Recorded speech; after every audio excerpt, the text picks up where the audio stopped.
So, if you may or may not have heard, there's a big hoo-ha and brouhaha blowing in Birmingham because there have apparently, if you have been listening to the, shall we say, the right-wing sources, that a large number of Muslims have been complaining about LGBT issues being taught in to their children at school. Now, of course, this isn't the case. In fact, this is multiculturalism and secularism in action. And also, the right wing have been ignoring that there are Jews complaining, Christians, and Sikhs also complaining at these lessons. Now, the big thing that the right wing have been ignoring is that The Guardian asked this question: where have these groups got their funding from? Because they can suddenly afford all these microphones, AV equipment.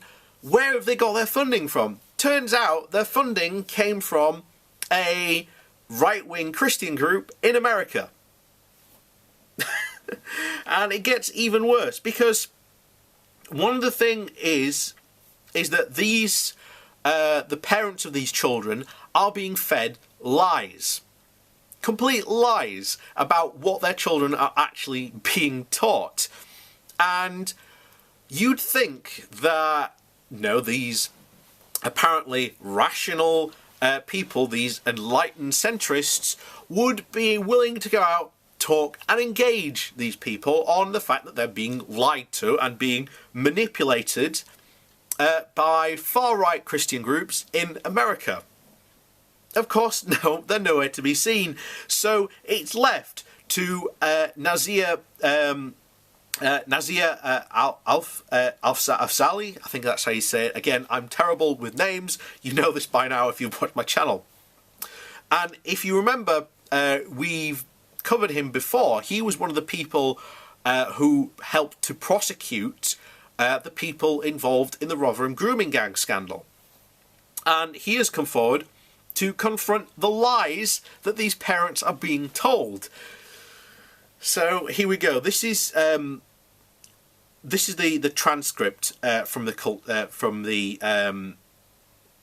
interview. So on one side are parents and activists, mostly Muslim, but so far but increasingly supported by conservative Jews, Christians and Sikhs who want an end to classes teaching about LGBT acceptance in schools. On the other side are pro-LGBT activists, some of who are Muslims too, who want classes to continue and accuse the parents of homophobia. The parents deny the claim. That's also something that's not mentioned either, that there are Muslims on the pro-LGBT side counter-protesting this and trying to counter the lies that these parents have been told. As tensions escalated last month, Nazir Officer stepped in the middle to help resolve them. He was the respected former prosecutor for the CPS who had done much to challenge Islamophobia and was instrumental in bringing prosecutions against grooming gangs. Today he has finally broken his silence. So this is the video and this is the transcript of it. Hello, my name is Nazir Afzal. I have stood and watched fellow Muslim protest at primary schools throughout the country with great sadness. I was invited to mediate in the Alderton Park School dispute by parents, the City Council and the school.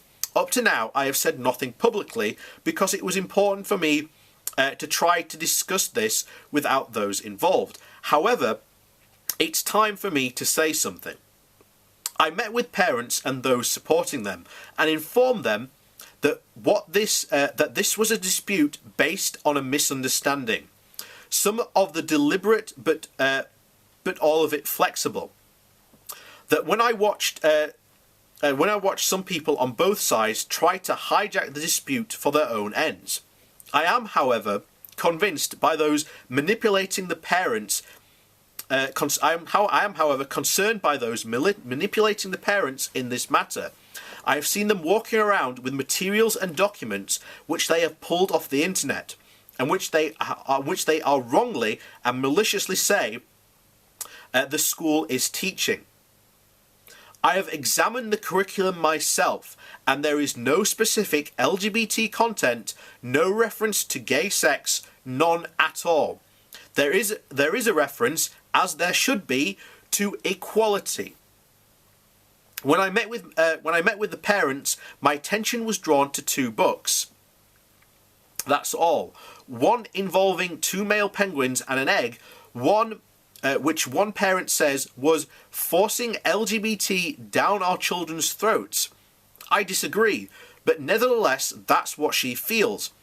I mentioned how research shows that homosexuality is common in nature, including giraffes, and how she would feel about a book involving 2 male giraffes, given that it's the reality.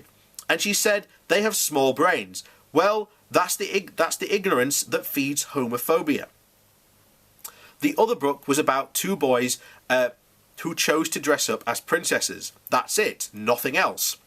In the majority Muslim countries, transgender rights are upheld and hate crime against them is outlawed. I've seen this firsthand.